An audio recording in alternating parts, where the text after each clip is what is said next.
Hi friends, మేమైతే మా తమ్ముడికి రాఖీ కట్టడానికి అయితే వచ్చినాము. మా చెల్లి నేను ఇట్లా తీయాలని కొంచెం వీడియో అయితే తీసాము.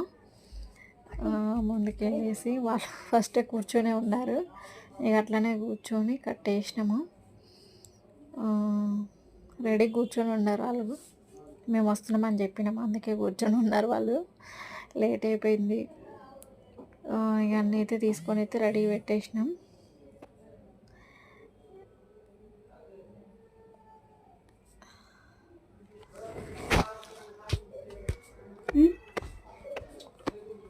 బొట్టు అయితే అందరికి పెట్టేసింది. ఆమె మా మరదలు, ఆమెను కూడా కూర్చోబెట్టిన. మా పక్కన మా మనీష్ పిల్లలు అందరూ కూర్చున్నారు. అందరికైతే బొట్టు పెట్టేసింది. బొట్టు పెట్టేసి ఇంకా అందరికీ పిల్లలు ఒక్క దొక్కున కూర్చోరండి. అసలు ఏదో ఒకటి తీసేస్తూనే ఉన్నారు. నాకైతే తీసేసి కట్టేసింది. వీడియో తీసేది నేనే కాబట్టి ఫస్ట్ అయితే మా చెల్లితో అయితే కట్టిపించాను. తర్వాత నేను కట్టాను. నేను కట్టినప్పుడు వీడియో అయితే తీయలేదు, కొంచెం తీశారు కానీ ఇది లెంత్ ఎక్కువైపోతుంది, అందుకే పెట్టలేదు. తర్వాత మా మరదలు కూడా కట్టేసింది. మా మమ్మీ ఏంటో భలే బాగుంటుంది. ఇట్లా అందరం కూర్చొని ఇట్లా రాఖీలు కట్టుకోవడం అయితే చాలా చాలా బాగుంటుంది.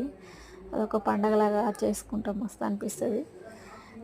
మా వాళ్ళు తినుకుంటా ఎంతసేపు నుంచో వెయిట్ చేస్తున్నారు. వాళ్ళైతే తొందరగా కట్టండి, మాకు ఆకలి వేస్తుంది అనేది అంటున్నారు.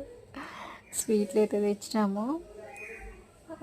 స్వీట్లు పెడుతుంటే అమ్మయ్య అన్నట్టుగా అనుకున్నారు వాళ్ళైతే. ఒకరికొకరు అయితే పెట్టేసినారు. పిల్లలకు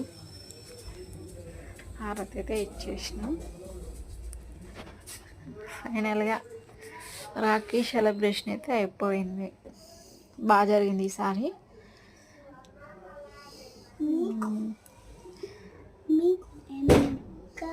తర్వాత అయితే ఆశీర్వాదం తీసుకున్నారు. మాకు ఒక తమ్ముడు, వాళ్ళు బాగుండాలి, మేము కూడా బాగుండాలి అన్నట్టు దీవించేసింది మా చెల్లి. మా అల్లుడు వాడు లేపితేనే లేస్తాడు, లేకుంటే లేవుడు, అట్లనే పడుకొని ఉంటాడు. మీరు ఎలా సెలబ్రేషన్ చేసుకున్నారో కామెంట్ చేయండి.